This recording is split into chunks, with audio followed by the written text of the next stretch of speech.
and welcome back to Invitation Cards Mockup Help video. This is Chapter 2, Editing the File in Adobe Photoshop. My name is Maria, I'm a graphic designer and I'll be your guide throughout this tutorial. So let's get started. First, let's open up our Photoshop. For the purposes of this tutorial, we'll be working in Photoshop CS5. If you have newer versions, you won't have any issues following along.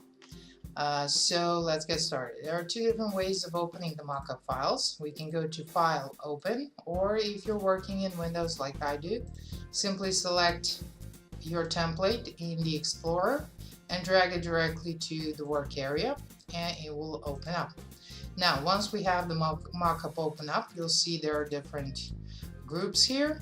We have the group with background. Of course you can change it, add your own background, make it a simple color background. We have the group with the render. This is what gives the dimension to your file. Of course you can play with the shadows, you can make them a little bit less or more opaque.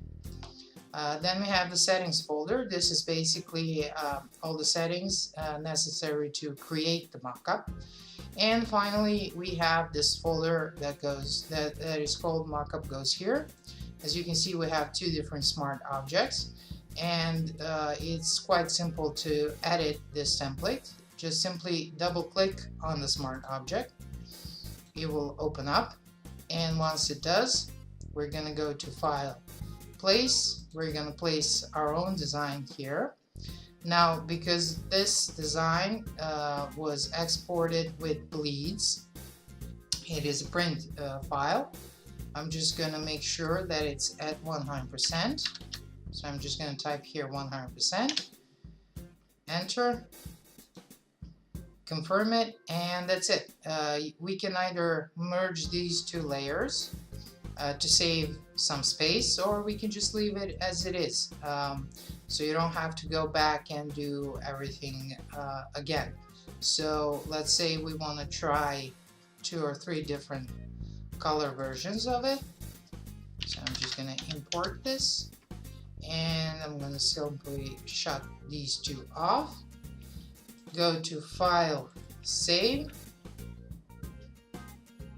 It will take a second to save the file, and once the file is saved, when we go back to the original file, we'll see the template, the design actually applied here. Now let's say you want to try this with the yellow color. You go to File, Save.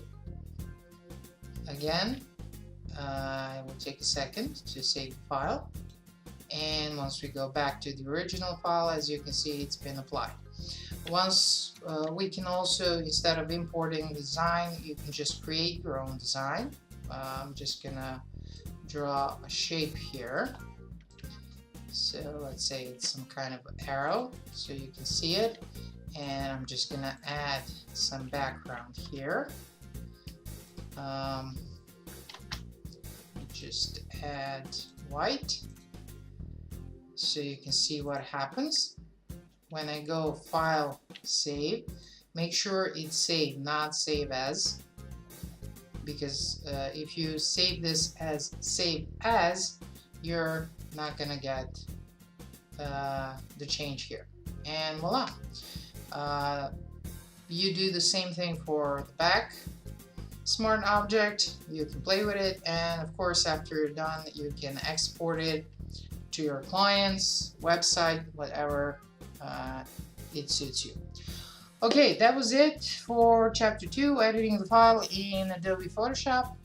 If you have any questions related to this template, please don't hesitate to send me an email and I'll try to respond as soon as possible. Thank you for watching. Have a nice day and I'll see you in the next tutorial. Bye!